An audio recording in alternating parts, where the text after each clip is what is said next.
तमिलनाडु में मेहनत के अन्नामलाई ने की, लेकिन उसका फल उनकी पार्टी बीजेपी को नहीं बल्कि विजय की पार्टी टीवीके को मिला।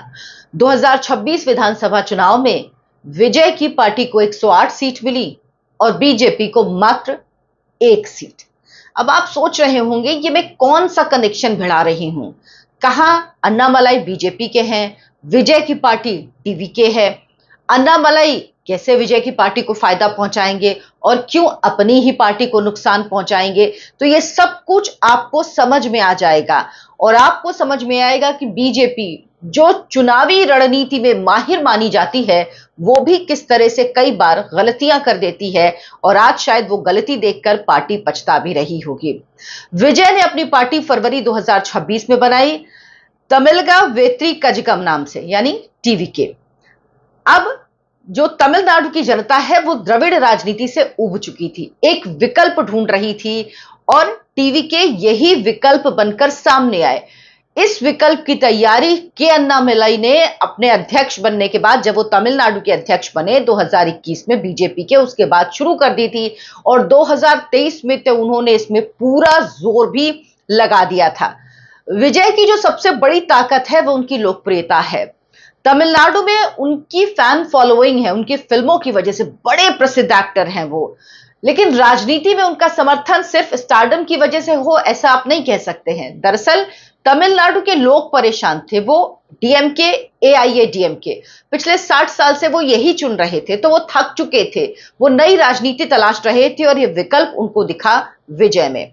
लेकिन विजय से पहले तमिलनाडु की राजनीति में बीजेपी की राजनीति को पिछले 5 साल में अगर आप देखें और किसी एक चेहरे के बारे में आप बात करेंगे आपके दिमाग में आएगा तो वो एक ही है, वो है के अन्नामलाई। नमस्कार, बहुत बहुत स्वागत है आपका। आप देखना शुरू कर चुके हैं आनंद भारत, आपके साथ मैं हूं अर्चना सिंह। तमिलनाडु में बीजेपी की राजनीति को पिछले 5 साल में किसी एक चेहरे ने सबसे ज्यादा बदलने की कोशिश की तो वो है पूर्व आईपीएस अधिकारी के अन्नामलाई। कर्नाटक में अपनी सख्त पुलिसिंग के लिए उन्हें सिंघम कहा जाता था। 2020 में उन्होंने दिल्ली आकर बीजेपी ज्वाइन की और उसके बाद उनको उपाध्यक्ष बनाया गया पहले प्रदेश का, तमिलनाडु का, और 2021 में उन्हें अध्यक्ष बना दिया गया। यानी इतनी जल्दी उनका प्रमोशन कर दिया गया क्योंकि पार्टी को भरोसा हो गया था कि के अन्नामलाई तमिलनाडु में जहां बीजेपी वोटों के लिए तरस रही है वहां बीजेपी के लिए जगह बना सकते हैं। यानी इस वक्त तक बीजेपी को पूरा भरोसा था अपने इस सिंघम पे, लेकिन यह भरोसा जब डोला तो बीजेपी का वोट बैंक भी खिसक गया तमिलनाडु से जो बना था। अब उस वक्त बीजेपी तमिलनाडु में पूरी तरह से एआईएडीएमके पर निर्भर थी, जब अन्नामलाई पार्टी में आए तब भी। लेकिन अन्नामलाई की सोच एकदम अलग थी। वो बीजेपी को ये नहीं चाहते थे कि वो द्रविड़ पार्टियों की जूनियर पार्टी के तौर पर, जूनियर पार्टनर के तौर पर तमिलनाडु में जानी जाए। वो ये चाहते थे कि बीजेपी अपनी अलग एक स्वतंत्र पहचान बनाए, डीएमके और एआईएडीएमके से हटकर, यानी एक विकल्प दे तमिलनाडु के लोगों से जो द्रविड़ राजनीति से एकदम अलग हो। यही काम टीवीके ने किया और टीवीके को इसका फायदा मिला, विजय को इसका फायदा मिला। 2021 विधानसभा चुनाव में अन्नामलाई खुद चुनाव में उतरे, अरवा-कुरुची सीट से लड़े। हालांकि वो करीब 24,000 वोटों से हार गए, लेकिन 20 सीटों पर बीजेपी उस वक्त चुनाव लड़ी थी और 4 सीटें जीती थी। सोचिए, 20 सीट पर चुनाव लड़कर 4 सीट जीती थी। हालांकि ये एआईएडीएमके के साथ ही लड़ी थी और वोट परसेंटेज जो था 2.62% वोट मिला। इसके बाद अन्नामलाई ने बूथ स्तर पर काम करना शुरू किया, बूथ स्तर पर अपनी पहचान, अपनी पार्टी की पकड़ बनानी शुरू की। 28 जुलाई 2023 ये बहुत महत्वपूर्ण दिन है। इस दिन अन्नामलाई ने एन मन्नम एन मक्कल यानी माई लैंड माई पीपल नाम से एक यात्रा निकालनी शुरू की 28 जुलाई 2023 को, यानी विधानसभा चुनाव के नतीजे आने के तकरीबन 2 साल बाद। इस यात्रा को बीजेपी के जो बड़े टॉप लीडरशिप है, अमित शाह, मोदी, दोनों का समर्थन मिला। इस यात्रा की शुरुआत जब हुई रामेश्वरम से, तो वहां पर इस यात्रा को हरी झंडी दिखाने खुद अमित शाह, इसे समझ में आया कि कितनी इंपॉर्टेंस इसको दी जा रही है। और जब इसका समापन हुआ तो प्रधानमंत्री नरेंद्र मोदी पहुंचे और वहां पर एक विशाल रैली को उन्होंने संबोधित भी किया। तब तक बीजेपी का आलाकमान पूरी तौर पर समर्थन दे रहा था अन्नामलाई की इस मुहिम को, और अन्नामलाई की इस यात्रा से बहुत परिवर्तन हुआ। ये राज्य की 234 विधानसभा, सोचिए सारी 234 विधानसभा सीटों को कवर किया, 39 लोकसभा जो क्षेत्र हैं उन तक भी पहुंची।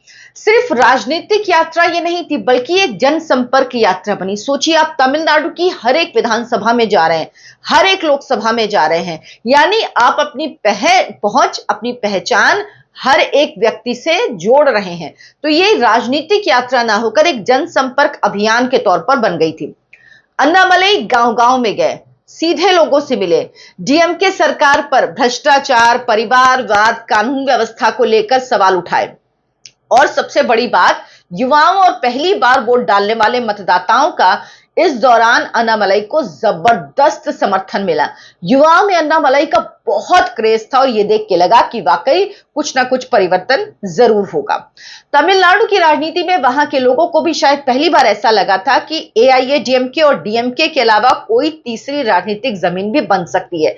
और ये जो राजनीतिक विश्लेषक होते हैं, जो पॉलिटिकल पंडित होते हैं, उन्हें भी दिखने लगा था कि ये वाकई एक जगह है जिसको ये पार्टी भर सकती है। अन्नामलाई उस जगह में जो स्पेस है, जो वो स्पेस बना हुआ है, जो वैक्यूम है, उसको फिल कर सकते हैं। बीजेपी एक बड़े चैलेंजर के तौर पर द्रविड़ राजनीति के सामने खड़ी हो सकती है।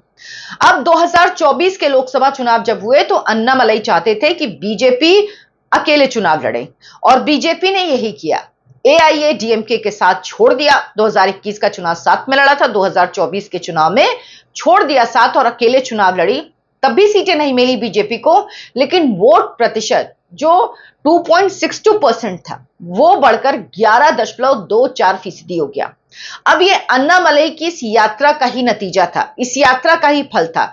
कई ऐसी सीटें थी जहां बीजेपी दूसरे नंबर पर रही थी। सोचिए ग्रोथ की कितनी चांसेस थी। पश्चिम बंगाल में भी बीजेपी को जब 3 सीटें मिली थी विधानसभा में तो उसका 10% वोट था। उसके बाद अगली बार उसको 77 मिली, उसके बाद तीसरी बार में उसने सरकार बना ली। यहां पे तो 11% से ज्यादा वोट मिला था, और दूसरी बात, कई जगहों पर बीजेपी दूसरे नंबर पर रही थी। अगर बीजेपी लोकसभा चुनाव में जिस तरह से एकला चलो की नीति पर चली थी, अगर इसी लाइन पर चलती रहती तो यह तय था कि कुछ ही समय में, आने वाले कई सालों में, बीजेपी एक मजबूत ताकत बनकर तमिलनाडु में उभर जाती, अगर वो द्रविड़ राजनीति से अपनी दूरी, द्रविड़ राजनीतिक दलों से अपनी दूरी बनाकर रखती। लेकिन कहानी में यहां ट्विस्ट आ गया, यहां कहानी बदल गई। बीजेपी को लगा कि हम इनऑर्गेनिक ग्रोथ के जरिए शायद जल्दी अपनी पैठ बना सकते हैं तमिलनाडु में, और इसीलिए 2026 के चुनाव में बीजेपी ने एआईएडीएमके के साथ गठबंधन करना चाहा। अब एआईएडीएमके ने सबसे बड़ी शर्त यह रखी थी कि अन्नामलाई को आगे नहीं रखा जाएगा किसी बातचीत में, उन्हें प्रदेश अध्यक्ष से भी हटा दिया जाएगा और तमिलनाडु की राजनीति से दूर कर दिया जाएगा। बीजेपी ने सब कुछ किया। जो बैठक हुई, बातचीत हुई, उसमें अन्नामलाई नहीं थे। अध्यक्ष पद से हटाकर उन्हें दिल्ली ले आया गया और तकरीबन आप समझ लीजिए तमिलनाडु की राजनीति से उन्हें वाकई दूर कर दिया गया, जो एआईएडीएमके चाहती थी। क्योंकि एआईएडीएमके को भी यह खतरा दिख गया था, उसे लग रहा था कि हमारा स्पेस जो है, क्योंकि एआईएडीएमके की हालत बहुत खराब है जयललिता के जाने के बाद। अब पलनीस्वामी कब तक उसके अध्यक्ष रहेंगे पता नहीं, तो बड़ी खराब हालत है। तो उसको लग रहा था कि बीजेपी अन्नामलाई एक विकल्प के तौर पर आ सकते हैं, इसलिए सबसे पहले इस लीडर को किनारे करो, और उसने वही करा। अब यहीं से बीजेपी की पूरी राजनीतिक दिशा और दशा बदल गई। जिस पार्टी ने 2024 में अपनी अकेले पहचान बनाकर 11.24% वोट हासिल किया था, विधानसभा चुनाव 2026 में 2.97% वोट पर सिमट गई, यानी तकरीबन 3% वोट सिर्फ पार्टी को मिला। इन नतीजों के बाद सबसे बड़ा सवाल यही उठ रहा है कि क्या बीजेपी ने अपना तैयार किया हुआ राजनीतिक स्पेस खुद छोड़ दिया, खुद अपनी जो जगह थी वो प्लेट में सजा के दूसरे को दे दी। तमिलनाडु में बड़ी संख्या में जो युवा वोटर्स हैं वो राजनीति का नया विकल्प तलाश रहे थे। डीएमके, एआईएडीएमके, इन दोनों की राजनीति से, द्रविड़ राजनीति से वो परेशान हो चुके थे। अन्नामलई ने इसी असंतोष को पहचाना था और उसे राजनीतिक ऊर्जा में बदलने की कोशिश की थी। लेकिन अब बीजेपी गठबंधन की पुरानी राजनीति में लौट आई। उसने 2026 के चुनाव में एआईएडीएमके के साथ समझौता कर लिया। तो जो स्पेस खाली हुआ था, जो स्पेस अन्नामलई ने बनाया था, बीजेपी के लिए बनाया था, जो युवा अन्नामलई के पीछे चले थे, वो स्पेस विजय को मिल गया। वो युवा जब अन्नामलई वहां से चले गए तमिलनाडु से और वापस से बीजेपी एआईएडीएमके के साथ चली गई, तो वो युवा जो हैं वो विजय के पीछे चल दिए जो अन्नामलई के पीछे चल रहे थे। बीजेपी की इतनी बड़ी गलती है जिसका खामियाजा उसको आने वाले लंबे वक्त तक भुगतना पड़ेगा। उसको अब समय लगेगा क्योंकि जो स्पेस था वहां पर वो टीवी के उसको भर चुकी है। अब बीजेपी को वापस से स्पेस क्रिएट करना होगा। कितने समय में कर पाती है ये देखना होगा। टीवीके ने खुद को पढ़ी लिखी, साफ सुथरी राजनीति और एंटी एस्टैब्लिशमेंट विकल्प के तौर पर पेश किया। यही वजह रही कि जो वोटर्स थे वो अन्नामलई के जरिए बीजेपी की ओर जो देख रहे थे वो बड़ी संख्या में टीवीके विजय की तरफ शिफ्ट हो गए। तमिलनाडु की राजनीति में यह सवाल लगातार पूछा जा रहा है कि अगर बीजेपी अन्नामलई को आगे रखती, उन्हें स्वतंत्र रूप से अपना संगठन, वहां बीजेपी का ही संगठन, क्योंकि वो तो पार्टी है, बड़ी पार्टी है, मजबूत पार्टी है, खड़ा करने देती और एआईएडीएमके के साथ 2026 में समझौता गठबंधन ना करती, तो क्या आज टीवीके की जगह बीजेपी तमिलनाडु की सबसे बड़ी ताकत बनकर उभर सकती थी? क्योंकि अभी बीजेपी ने मेरे ख्याल में 25 सीटों पर चुनाव लड़ा है, शायद 23 या 25 सीटों पर, लेकिन तब वो पूरे प्रदेश में चुनाव लड़ती और वोट परसेंटेज भी उसका बढ़ता, लोगों तक पहचान होती। अभी तो इतनी, और कम से कम इतनी बुरी स्थिति तो नहीं होती ना, 3% से कम वोट मिला बीजेपी को, तो इससे बुरी स्थिति तो नहीं होती अगर अकेले लड़ती तो भी। लेकिन शॉर्ट टर्म गेन के लिए लॉन्ग टर्म नुकसान कर लिया बीजेपी ने, और इसकी सबसे बड़ी मिसाल तमिलनाडु है जहां बीजेपी अपनी अच्छी पकड़, क्योंकि प्रधानमंत्री ने भी बड़ी मेहनत की। अब देखिए, काशी तमिल संगमम, तमिल संस्कृति की बात करना, तमिल रामायण का जिक्र करना, जब राम मंदिर को लोकार्पण के लिए पहुंचे थे प्रधानमंत्री नरेंद्र मोदी, इतनी मेहनत बीजेपी ने की, लेकिन एक गलती से सारी मेहनत पर पानी फिर गया। क्या बीजेपी अपनी इस गलती से शिक्षा लेगी?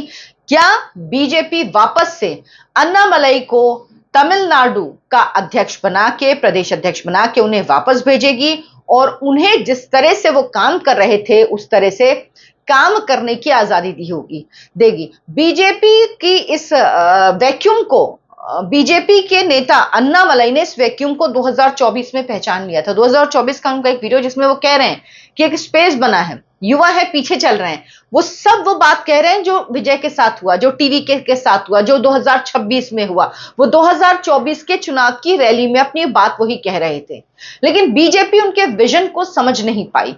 बीजेपी उनके विजन को जमीन पर आने के लिए जो वक्त देना था वो वक्त देने के लिए क्यों राजी नहीं हुई, मुझे समझ में नहीं आता। आपने पश्चिम बंगाल में इतना इंतजार किया, आपने बिहार में इतना इंतजार किया, लेकिन आप तमिलनाडु जहां पर आपका वोट ही नहीं था वहां पर इंतजार करने को राजी नहीं हुए, जबकि अन्नामलई आपको परफॉर्म करके दिखा रहे थे। 2.5% वोट से वो 11.5% वोट पर ले आए पार्टी को, लेकिन आपको समझ में नहीं आया। वो हो सकता है 2026 में बढ़ जाता और फिर जो 2029 का लोकसभा चुनाव है उसमें शायद बीजेपी 1 या 2 सीट जीत लेती, या हो सकता है ज्यादा सीट जीत लेती, अपनी पैठ बना के, पकड़ बना के, क्योंकि लोगों को वैक्यूम की तलाश थी।